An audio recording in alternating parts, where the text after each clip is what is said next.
admiration. It is a great pleasure to witness your skills firsthand, Master. Master? Clarification. Master Benico altered my programming before we secured your release. I am to serve you with the same unexcelled loyalty with which I serve her. In fact, your survival is now my highest priority. Escaping that prison was only my latest misadventure. You'll have your work cut out for you. Flattery. The skills you have demonstrated thus far, coupled with the stories told by Master Benico, suggest that you are quite adept at ensuring your own survival. Enthusiasm. I look forward to eliminating any opponent foolish enough to attempt your murder regardless. Resumption. Shall we continue?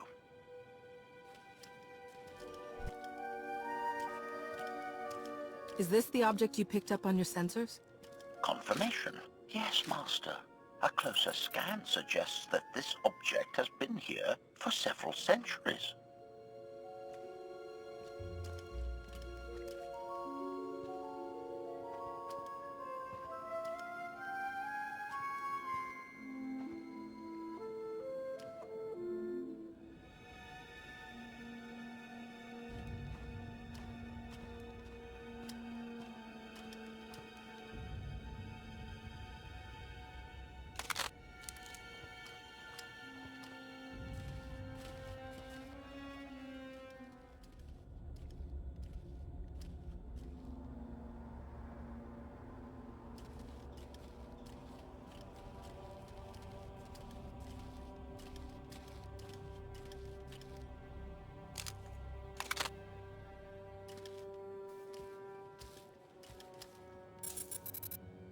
Centuries?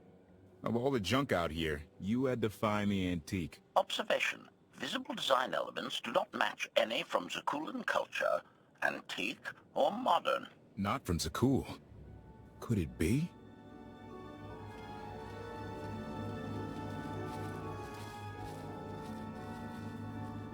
He doesn't overthink things. Haha! Do you have any idea what this is?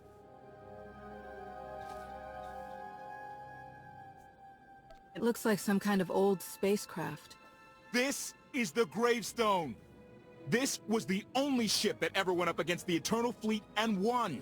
Do you have any idea how long people have been looking for this thing? And we just happened to stumble upon it. You said this ship went up against the Eternal Fleet and won? But it's rusting in a swamp while the fleet is still around. The fleet is even older than Valkyrian. Maybe even older than Zakul. The battles happened centuries ago. Nobody knows the details of the whole war. But every story talks about the Gravestone. One ship with the firepower to take on the Eternal Fleet. This is fate. We get your Outlander. Find exactly the weapon we need. We're going to win this thing, Lana. It's destiny. It's certainly no coincidence, but destiny? I think there's something else going on here. You think this is some kind of setup? No, not exactly. I can't quite put my finger on it. Let's have a look inside, huh? Assessment. Nearby signs of animal activity suggest local predators may be using this wreck as a nesting ground. Caution is advised. We'll split up, deal with any wildlife, then regroup to plan our next move. The endless swamp. After the damage you inflicted, they couldn't have made a safe landing anywhere else. And if they didn't make a safe landing? We'll know soon enough. Sky troopers, sweep the area. Focus on regions with high metallic sensor readings.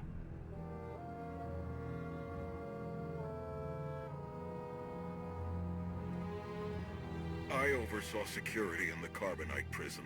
I humbly submit myself to answer for this failure.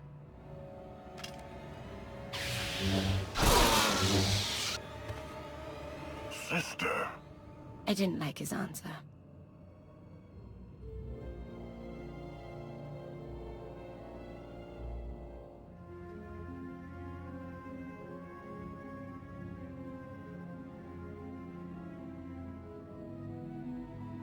So this ship has been here for 1,000 years. More. Right. It's amazing that it's in such good condition, considering. Judging by the damage I've seen, the stories are true. Whoever built the Gravestone scuttled it themselves after the Eternal Fleet was defeated. It wasn't shot down. The fleet was defeated but not destroyed. Valkorion brought it back under his own control more than a century ago. Exactly. The Eternal Fleet is totally automated. Nobody knows who first built it, and every theory is crazier than the last. Renegades left behind after a successful droid revolution. Representatives of an entire race of droids from somewhere beyond the edge of the known galaxy. Like I said, crazy stuff. But no matter where it came from, the Eternal Fleet is practically unstoppable. And Arkan controls every single ship from the throne. If Valkorion has had this unstoppable fleet for more than a century, why didn't he use it to help the Sith Empire defeat the Republic? We can only theorize. If the war was just part of a ritual to make the Emperor truly immortal, perhaps using the fleet would have interfered somehow. Regardless, we have many other things to discuss. I owe you 5 years' worth of explanations. And I'm gonna need some parts to get this thing moving again. Locating supplies and fresh water would also be wise.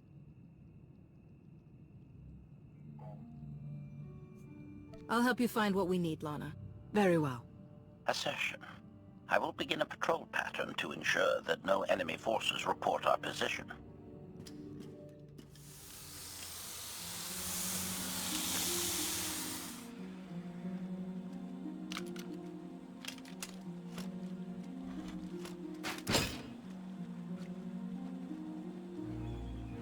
When Darth Mar and I faced Valkorion, we knew right away. He was the Sith Emperor, Lana. I know. When he was struck down, it released ripples through the Force. Everyone who had felt the Sith Emperor's presence in the past, on Ziost, on Yavin 4, we all sensed what had happened. Arkan invaded soon after, claiming that an outlander had assassinated his father, the immortal Emperor. It didn't take long for us to unravel the truth. Which side did Arkan attack first? Both. Ships from the Eternal Fleet struck at shipyards and rallying points for both sides simultaneously. They favored ambush tactics throughout the war. Zakulan's sensor technology has far greater range than our own, and their ships can fly much further on less resources. Only vessels retrofitted with Isotope 5 could manage to outrun them. None could truly compete.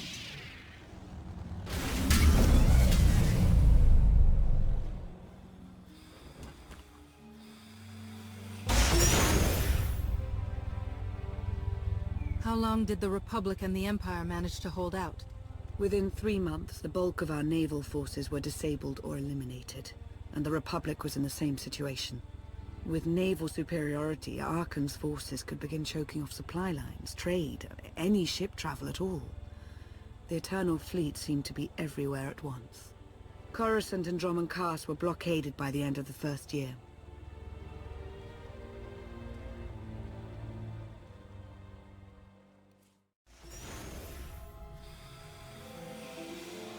How did it end? The members of the Dark Council fought Arkan's invasion ruthlessly and lost. The Empire's treaty was ultimately negotiated by the Minister of Logistics. Chancellor Suresh also refused to discuss surrender, but the Republic Senate managed to overrule her. A cadre of senators negotiated their own ceasefire terms. All of those senators have since been disgraced or dismissed. I'm sure you can imagine the likely culprit. What about the Jedi Order? I know that they suffered heavy losses, but that's the extent of my information. I've sent agents to find out more, but none have returned. I wish I had more to tell you. So far, the treaties with Zakul have held, but that will not last forever.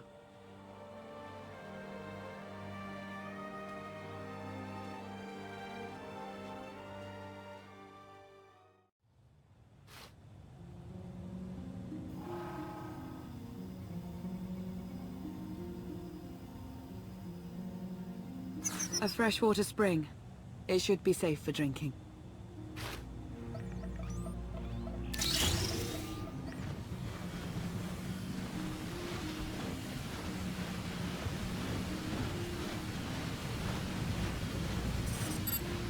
So the Eternal Fleet overwhelmed both the Republic and the Empire. What was the result? Both sides are forced to pay a heavy tribute to Zakul, mainly raw materials and resources. They're also held under an arms limitation statute. The Empire and the Republic are both breaking it, of course, but they're still incapable of challenging the throne directly. Who's in charge of the Republic now? Suresh reached the end of her term limits recently, but her replacement is a carefully selected puppet. She still runs things, even if she isn't officially the Chancellor anymore. And the Empire? Only one member of the Dark Council remained after the chaos. Darth Asina. She now rules as Empress of the Sith. Both sides see this only as an opportunity to eliminate one another at a time of weakness, instead of combining what strength they have.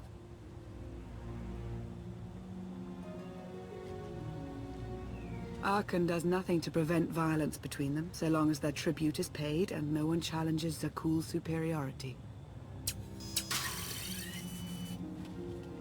I'm surprised Arkan didn't try to destroy both governments. He obviously had the firepower. I don't think Arkan feels any desire to actually govern our portion of the galaxy. For now, he sees it as a backwater, useful only for resources. Powerful Zakuulan battle stations have been placed in orbit around key worlds to watch for possible uprisings. But there are no ongoing planetary occupations. The ships of the Eternal Fleet simply patrol at random, while the tribute paid to Zakuul gradually chokes all economic potential. What about my team? My ship? I have allies looking for them as we speak. With all of the chaos of the last few years, though, it will take time to find them all. For now, we make do with ourselves, KotFE, and HK. As long as you're here, there's nothing we can't handle. The feeling's mutual. It truly is a relief to see you again. Is that why you went to so much trouble to rescue me? Before you were captured, you accomplished things no one else dared to attempt. You changed the galaxy more than once, and if things have ever needed to change, now is the time.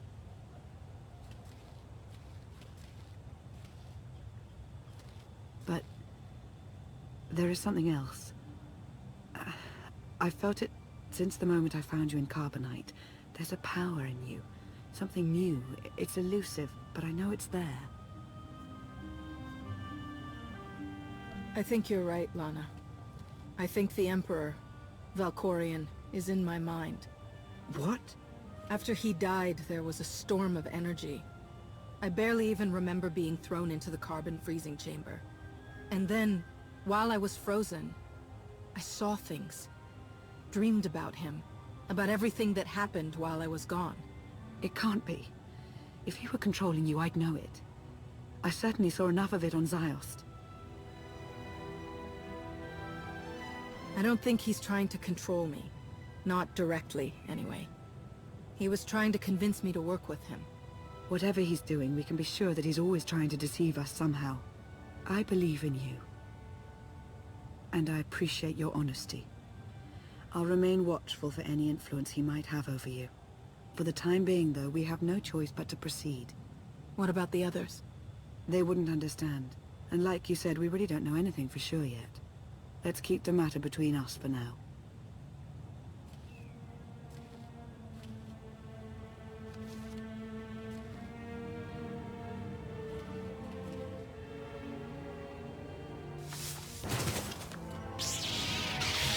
Salutation. It is a pleasure to see you again so soon, Masters. I have encountered minimal resistance in my patrol. How minimal? Reassurance. Only one Sky Trooper and 3 local predators with poor survival instincts. Our position appears to be secure at this time, but I would still advise caution on your return trip, Masters. Keep up the good work, HK. Appreciation. It will be my pleasure to do so, Master.